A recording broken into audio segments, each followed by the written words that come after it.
So one of my questions as like an animator is like one of my like questions to you as an animator. I am an animator as well. Well, pursuing. When you're working in the industry, let's say with like you work with other people, of course, like doing different things and this and that. Has there been a moment where cooperation or communication wasn't as clear and it was difficult? Yeah, I mean that's always kind of the big struggle, especially with something like Futurama. Futurama was probably one thing in my career that I really learned the most on. I'd say, right off the top of my head, one of the biggest things where there's breakdown of communication would be between writers and artists, storyboard artists and stuff like that. Mostly because writers are, they tell a story in words, and sometimes, they have their own visuals. Artists, animators, storyboarders, we have a visual vocabulary when we're telling a story. So sometimes that does get lost in translation. What you put into story may not translate into visuals, and being in animation, there are limitations. And then sometimes you'll have great dialogue in these moments, all written out for you, which is great, and you can do all that. And then you'll get a two sentences that's like, Fry and Bender fight a giant monster in Midtown.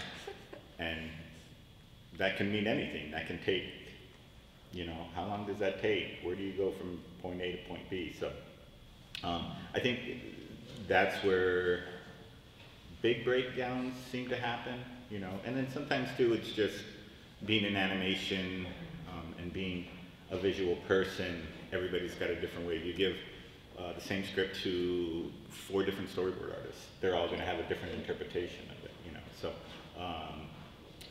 there's that sometimes, especially when you have creative supervisors above you and they have a certain way they want to see stuff. So. When you say how writers, they have their own interpretation, have there ever been any instances where writers try to take, where they try to visually make their stories and try to communicate to you guys like that? A lot of the time, most of the time. And there's nothing on writers. It's, shows like this, like Futurama and Simpsons, they call it more of a writer's show. It is a writer's show, and we're interpreting that. Whereas there's other instances where if you take something like Adventure Time or a regular show, they run on what's called an outline script. An outline just means that they kind of give you the base of the story. They don't give you all the dialogue, they don't give you the gags. So they're not as tied to it, as an artist would be. So as a storyboarder, as a director, when you go into something, when I came on to Futurama, and I did storyboards for Futurama, you kind of have that understanding that it's a writer's show. And the success of The Simpsons and the success of Futurama is because of the writers, because of their jokes, because of the subject matter. So you have to stay true to that, and you have to look for those instances where you can be creative, where you can put in a little bit of yourself in there. So, but it's more of an understanding, and it's more like you really have to kind of ebb and flow with it. I would say another question. Yeah. So there's another thing as well where it's like, of course, in the animation industry, you are to do basically, I guess you could say everything. You're juggling. Yeah, like you have to juggle a bunch of things. How do you manage that? Like, how do you, not the stress, but your time management within like the time period you have to create it? How do you go about the schedule and timing of everything? Lots of coffee. Lots of coffee. Lots of coffee. No. Being a storyboarder, I'm directing now. You do wear all sorts of different hats, and there's a lot you do. It's, when it comes down to it for animation, for storyboards and stuff like that, it's time management and figuring out priorities and learning tips and tricks. Knowing knowing film theories. All this is based on, cartoons are based on films and stuff like that. So looking for shortcuts. Again, I can't stress it enough, time management, learning shorthand. Shorthand means, being able to draw Leela and Fry and wherever the environment is with minimal detail, but still giving all the information that you can in that one panel or a series of panels. So it comes, sometimes you have to learn, but other times, there are veterans, and this industry is very supportive. There are a lot of vets in there, and everybody wants to see everybody succeed because we are all working together. If one person's not doing their job, it affects everyone else. So everyone else really is supportive, and they'll help you.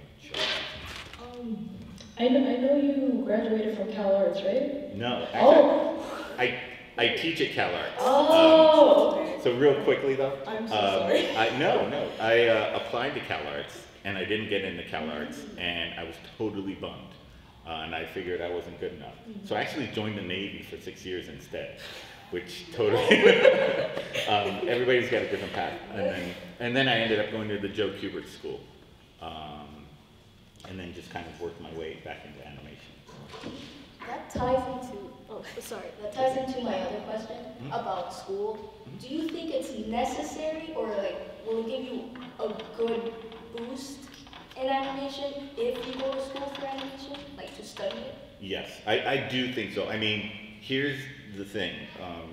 You can do it on your own. With media and social media and YouTube and all this stuff, you could learn. The problem is that discipline. If most people aren't disciplined that way, especially just being younger and inexperienced, so you're not sure what you're doing or when you're doing. But when you are at school, it's very regimented. You do have deadlines. The biggest thing is learning how to do deadlines, is how to work with others, how to communicate. Because drawing is, doing the animation, doing the drawing, is just partial of what you're doing. A lot of it is communication, because when I'm working on a scene, when I was doing storyboards, it wasn't, okay, I do it, there you go. You guys go animate it, I would do it, and then my director would come, oh, why did you do this? Why didn't you do that? Well, I did this because this shows that we're gonna do this, and we wanna set up this, and I don't wanna reveal this. Oh, okay, well, let's do it this way. And then, and then you have production. Hey, your storyboards are due on Friday, and you're like, it's Thursday, and you're like, oh, well, we need it till Monday. There's a lot of communication. So, getting back to the school thing, I think school sets up those disciplines and really kind of shows you that it's not just, I don't just get to draw a Bender doing whatever I want. You have to, there's discipline in there. So I do, I think school's great, And one more thing on school is, a lot of the time too, is what you put into it is what you get out of it. Are you speaking from experience, or after your Navy days, did you actually go for a school specializing in animation or illustration? No, I'm speaking from experience. I mean, the Navy was great for me because it did, well, what it did was, after I got out of the Navy, I went to art school, and I had something, I was small engine repairs, and I was learning air conditioning and refrigeration, and I walked away from having a career in something like that, but a lot of it, I wholeheartedly contribute my support system to my wife. I look in hindsight now, and I'm like, you let me go to art school after, and but she was very supportive, and because of that, I buckled down and just had the mindset of, hey, I have to do this. There's no other alternative. It's like, this is what I want to do, and this is what I'm gonna do. And fortunately, it worked out for me. So then, what exactly did get you into storyboarding and the animation industry? My love for comics and Batman the Animated Series. That was my big inspiration, because I was like, oh, comic books could be animation. And then And then I ended up, when I went into the Navy, I just kept drawing and kind of doing that stuff. And again, had the support system. And then when I was in at Joe Kubert's, at the time they had an animation course. And so I was like, okay, I'll do animation. There were like, I mean, there were other factors. There was like 80 people in comic books and only 3 going to animation. So I was like, I'll just be one of those 3. Oh, that's okay. But you know, it was a grind. It's a lot of failure and a lot of self-doubt, but there's a lot of rewards to it too, you know, once you start going. And I always say, if you get to that point where you're turning down work, which I've made that point, which is great, then that's a good feeling, you know, if you can turn down work. So you mentioned that when you went to an art school, you basically came out of the Navy out of 6 years. This is just a worry that I've always had, is from what I'm hearing from you, is you started at not an older age, but like not as young with animating. So my concern is it ever too late to learn animation? No, not at all. I've known a few people that have gotten into the game later, you know, and it really is, I don't think age is a factor. I think it's just how determined you want to be, and that goes for a lot of things. But I also feel like it's your dedication to it, you know, what do you want to do? If you really want to do this, you can do it. Everybody has a different path, you know. Most of the times when I speak to my students, or I talk to people, a lot of them don't know I was in the Navy, you know, and they're like, what, you were in the Navy? And they just assumed I'd been doing this all my life. And I had a friend who worked at hotels for a long time, and he was like, I'm done doing this, I want to do something else. Everybody has a different path, and how you get there is kind of part of the journey, and part of the fun.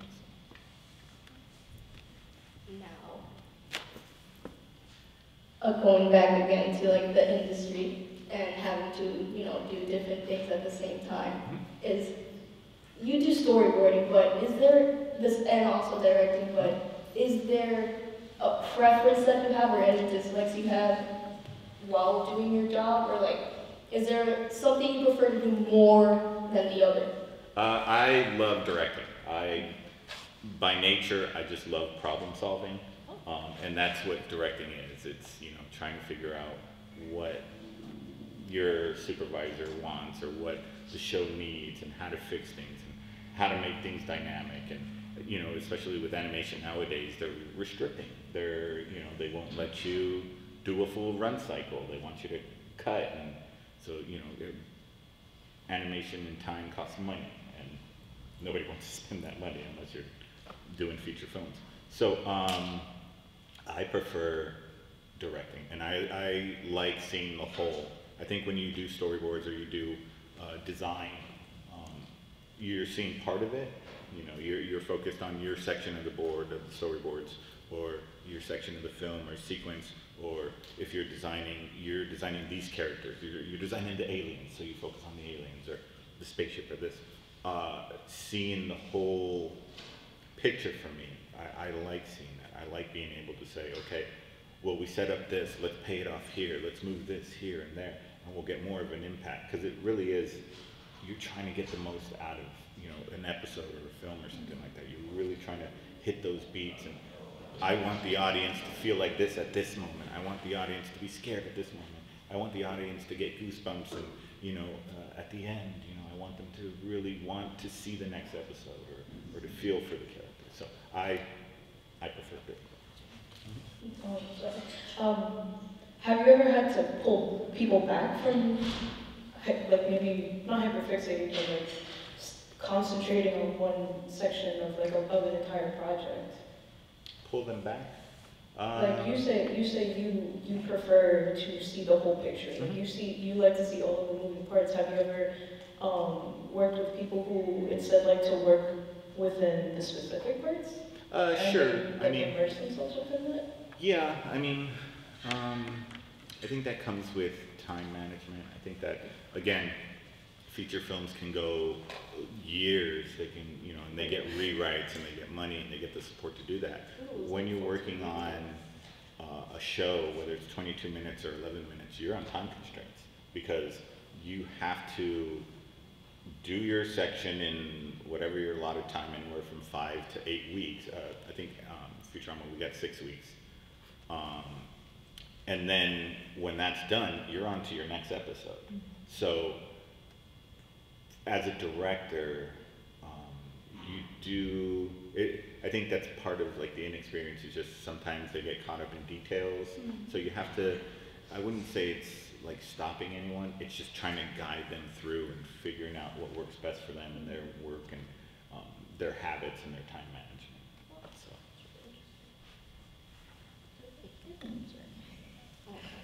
So, hot potato, sorry. It is hot potato time, so, okay. So, in your life of like doing all this, and experiencing different things left and right,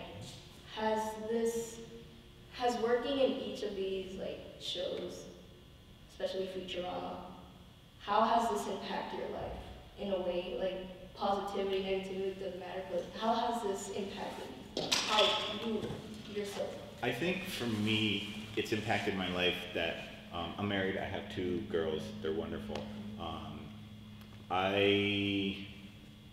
I think it's made me a stronger artist, and again, working my time, because one of the reasons I left the Navy was because I wanted to have a family, and I didn't want to be out to sea, and I didn't want to miss, you know, birthdays and births and stuff like that. So when I got out, I tried to focus on that too. I mean, my wife and my kids are my #1 thing. So learning my job and learning it well, managing my time, and being able to say, okay, listen, this is my life, this is my career, but I also there's a second part to it, you know. A lot of people give themselves over to the craft a lot, and they miss out. And the other thing what it's helped me do, and which I tell my students, is go do things, go experience life, you know, because if you're gonna draw these things and you're gonna do these things, if you've never been to a sporting event, and you don't have to like sports, I can guarantee you're gonna do an episode with a sporting event. Go to a baseball game, go to a soccer game, and it doesn't have to be professional, just go see how people act. The other thing, kind of transitioning, the other thing it does for me is it's really kind of given me an input on just how people are as a society and how we interact and stuff like that. So, you know, if you've never ridden a horse, go on a horse, you know, try riding a horse. You'll see it's scary. I'm sorry? Hunt the horse. No, don't hunt the horse, ride the horse. But if you've never been on a horse, and to feel that, you know, animal underneath you and trying to control it, and these are all emotions, these are all things that you can put into your story, into your boards, into your drawings. That's probably one of the things I really try to push on my students back on the West Coast is, you know, go do things. Like drawing's great, and I get it. Or as an artist, you want to be introverted, you want to be in your little world, but to build this world out, you have to have those experiences. You need to know what's going on. So I think that's really kind of changed my perspective on life. So it kind of, this, I guess you would call it world building of experiencing everything outside. This, you mentioned it helps build your storyboard, it helps build basically your world, the world that they're looking for. Is it like, you basically see the personality in the drawing once you get an experience of like you said, horse riding. If you haven't had experience with horse riding, you can't really put the soul into the drawing. In a sense, yeah, like I said, if you've never been on a horse, both of my girls rode horses for a long time, and I'd get up on a horse once in a while, and I was terrified, you know, mostly because if I fell off, you know, I don't want to mess up my arm because that's my money maker. But, you know, there's feeling to it, there's, you know, emotion to it, and if you can take that and put it into your boards, you know, the audience will believe it, they'll feel for you, so you can get those moments where you want to hit it hard here, you want to get the fear, or you want to get the exhilaration of riding a horse, you know. I just think it helps personal experiences are better if you're going to put them out there, to be genuine about it and to actually know what it feels like. When you go out and try to get these personal experiences, have you ever thought of maybe branching outside of the animation industry? Like perhaps you were trying something new, something fresh, instead of doing the same thing every day? All the time, actually. But the other thing too is like, I'm gonna kind of transition. Like, for me, I actually don't draw a lot because I'm drawing all day. Like I'm at my desk and I'm constantly working, you know, and drawing into this stuff. The thing is, I need a creative outlet for myself. So what I started doing, it's not so much that I'm going out and doing these other things and want to do other things. It's that I try to look for creative outlets that can fulfill that need.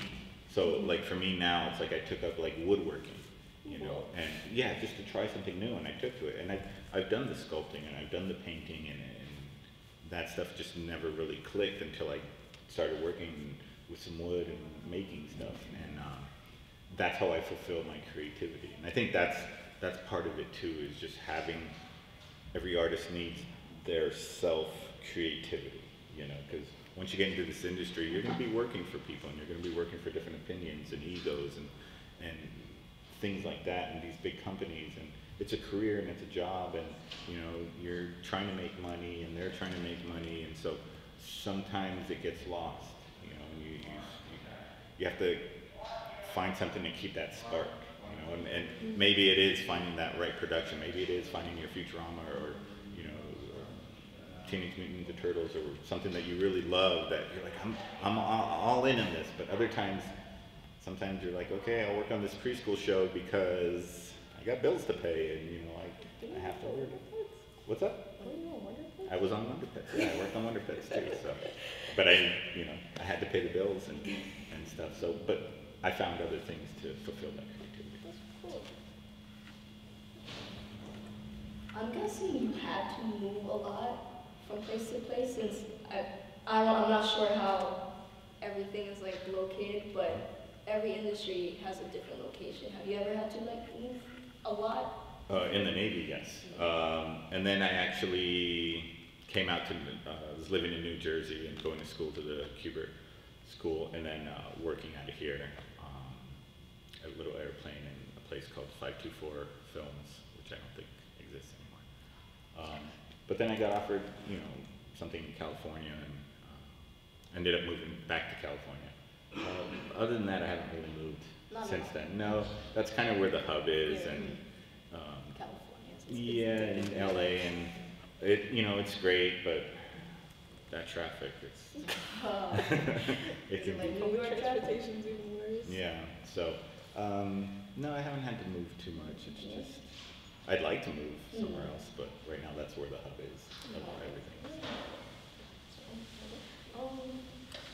I know you've worked for all of these other projects and series, but do you have any of your own personal projects or original ideas that you would like to put in production or have in production? Yeah, try all the time. It's just I need a studio to say yes, greenlight it. Yeah, I mean, I have pitched things, and I have, you know, worked on collaborations with people, but the reality is when you see something, you know, there was maybe 100 other people trying to vie for that same spot, you know, so the industry is, it's not easy to get your thing out there, you know, to get that thing. That's why, you know, I advocate, if you have something, if you really are passionate about putting your stuff out there, you know, with today's technology and all the social medias, do your own film, you know, you have YouTube, you have, what's that other one? Vimeo? You have that, sorry. You have Instagram, you have, you know, all these things, so, and that's part of that creative spark that I'm talking about, that you can really put yourself out there and stuff. And sometimes that works. Sometimes you'll get noticed, and you know, they'll be like, hey, let's see what we can do with this. Have you ever tried to use any of these social media outlets or any like connections you've gained within the industry to try to put your voice out there? For me, mostly it's I know people in the industry and they've got some pretty good positions. So normally I get some inside tips like, hey, we're looking for, you know, this type of show, preschool show. So I'll kind of develop for that. But you know, you're always collaborating with someone, you know, hey, we have this, and then like just recently I collaborated with a writer, great guy, and then we were working on stuff and planning a pitch, and he said, hey, I got a writing gig at Nickelodeon, and you know, I got to kind of put a halt on it, and it's fine. I mean, it's kind of part of, you're happy for them because they're working, but you know, it happens, so you just kind of keep moving forward.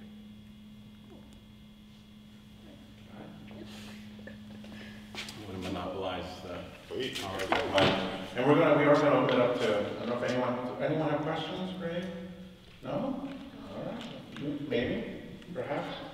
All right, so I just wanted to. There's one in the back. Oh, okay. So, yeah, let me do my thing, and then if you can come down, I'll hand it to you. But anyway, so I just wanted to, I'm not an animator, but I'm just really fascinated person and big fan of animation. So I noticed that when I asked you like which episodes Futurama, you gave me season 7, so I'm assuming that's when you came in. Yeah. So that's an interesting situation because you're coming in at the tail end of an existing project. I'm imagining what is that like coming into a project that already has a life, you know, so it's David X. Cross. Yeah, and you know, and of course, I mean, just the whole team. Yeah. Is it easy to come in? Is it like an adjustment period? Do they help you? Is it a bit of hazing? No, I mean, I wouldn't say it's like easy because it depends on the project. If you're coming in something like Futurama that had such a great, you know, following, you have to live up to that standard, you know, so that's not easy. There's a lot of pressure going on. But there have been shows I've come in where it's been in the tail end or it's been in the mid-seasons, and you look at it and you go, okay, I can do it. We can get better from here. We can move up from here, you know. So I think it just depends. But the nice thing with a show like that, when Futurama coming in at the last season, everything's kind of there for you. Like I hardly had to create something, you know, create backgrounds or create characters. It was more like, okay, here's a script, and you get a radio play. So having Billy West and Joe DiMaggio and hearing their voices and stuff, you know, it's all there, and all the acting poses and all the different dimension, you know, perspectives and stuff like that, and camera angles. It's all there for you. But then again, the flip side of that is how do I not just become a cookie cutter of the previous borders? How do I put my voice in there? How do I push this, you know, and find those things? So again, I think Futurama for me was a big learning point, you know, and figuring out that stuff as opposed to starting on a new show and trying to find a voice, or being on a different show that really hasn't had anything, and then you can just move up from there. Were you ever involved with the math that they're constantly doing? Like, is that part of any of that stuff that, you know, you have to wrap your head around? No, that's all writers. That's writers all take that, care of and you that, just kind of follow along what they tell you to. Yeah. You just have to draw it out. Yeah, so you have a question? I don't know if I know you said you had a question too, right here. You have a question? All right, let me give it to you first. Making me burn my calories here. Yeah, it was like every 4 months. Well, thank you for coming. Thank you. You talked before, especially important to the young people here, about going to get experiences that can inform your storytelling. So can you give maybe 1 or 2 examples where you sought out an experience before writing about it or before visualizing it? Yeah, again, sporting events, I love baseball and I'm into sports, but there was you know, I'd never been to a soccer game, so I had to go to a soccer game and figure that out. I'm trying to think, what are some other ones? I mean, a lot of the things I've worked on have kind of been either super fantastical, where you just don't have that, or I've kind of done it. The Navy helped me with that, so. I mean, you've never hopped on a rocket ship and made the moon in 10 seconds. Yeah, I'm just trying to think if there was anything in particular. Like the horse thing. just bring that up a lot. So I saw my daughters fall off horses. Oh God. So I don't know if that, I can tell you the fear in that. But yeah, I mean. Oh, you're good? Okay. Oh, just a quick question, going back to the shorthand, when you're talking about storyboarding. Obviously, it's not something you learn overnight. I just started storyboarding maybe over the last year plus. Is there something that you do or practice to help you with the shorthand, or something that when you first started doing shorthand that helped you make it click? Maybe some kind of little exercise you do? What I do with shorthand is anytime I start a new project or I go into a new production, I get all the models, I get all the character models, and I break them down into shapes. And if you look at, like Bender and Fry and Leela, they all have a certain head shape. So drawing them out in one thing and then breaking down the construction and then figuring out what you don't need in that construction, what are the details you don't need, that's the best way that I've learned. It's just repetitiveness. Some characters are a little more easier, if you don't have different shapes, then you have to look for those little anchors that can, and anchors I mean if one character has a different nose than another character, you draw on those noses to make sure that people know, the audience and director and stuff, that they know which character you're working with. So it's just breaking it down. Thank you. Yeah, no problem. Oh, and use, if you're doing scene planning and stuff like that, it does help to do perspective grids, and then, okay, I'll go a little bit further. When you're scene planning for shorthand too, if you can establish a location, whatever your establishing shot is, and you establish everything kind of in there, the viewer will take that and kind of apply it to other panels. So if you can put little landmarks in there, if you're in a house and there's a picture frame or a potted plant, and you use those, people will know where they are. So those are those little things too. Do I need to put the little candy bowl on the side table there? Probably not. As long as the side table's there, people will know where they are. So that's and also that's just fitting into the 180 rule, right? Yeah, that'll definitely help you do all that stuff. And good for framing and stage composition and, blocking. So, yeah, no problem. so ladies, I don't know if you have anything else. Did you make an outro? No other questions? Great. Oh, okay. You mentioned about coming into a project at the end, and if you're lucky, maybe being able to take it to another place or put your stamp on it. Are there any examples you can give of that at your time at Futurama or other projects? Futurama, no. They were pretty set in what they were doing and what they wanted to do.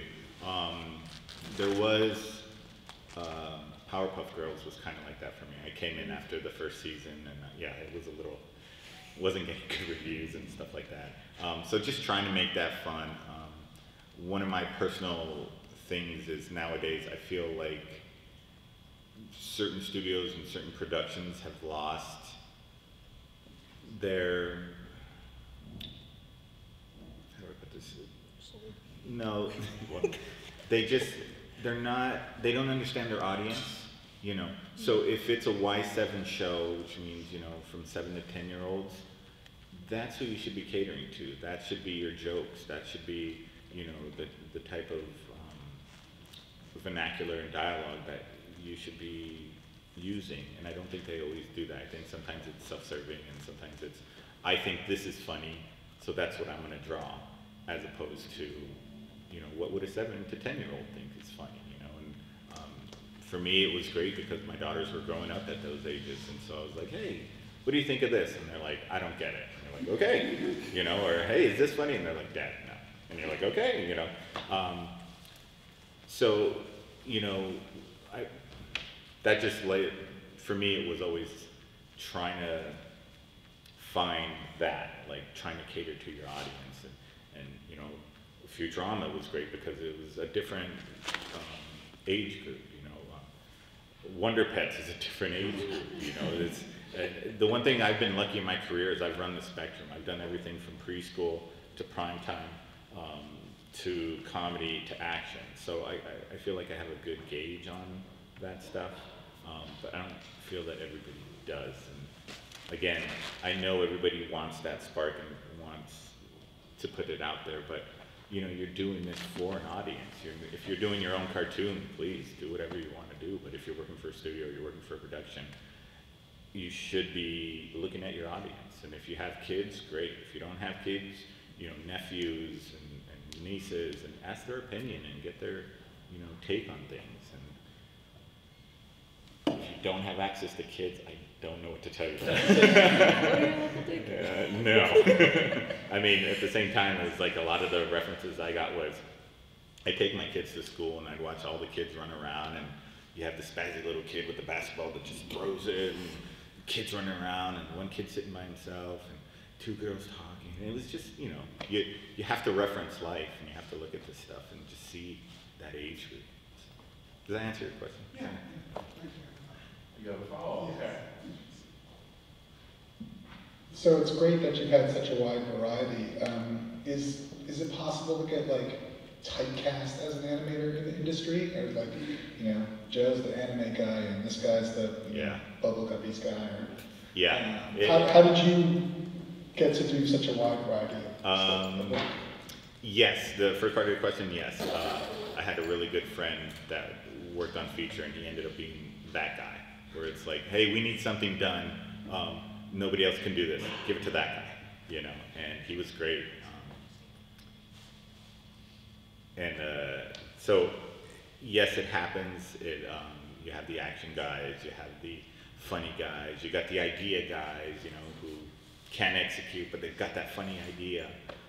For me, it was just learning and progressing and doing comedy and watching different comedies and watching films that, everybody tells you to watch. I'm sure the younger students are, watch this, make sure you watch Chinatown, or make sure you watch this and that, and they're like, ugh, bored, I don't want to watch it, But I started watching that stuff and watching different types of comedies and breaking them down, and so when I was able to do my test or apply, and I put that knowledge in there, and a lot of it, when it comes down to it, it's not even about the comedy and stuff, it's can you do the job, can you be the problem solver, So part of it was just good timing too, and knowing people and knowing a lot of people that I worked with knew I could do the job, and so they're like, hey, we're working on this, or I know someone that needs that.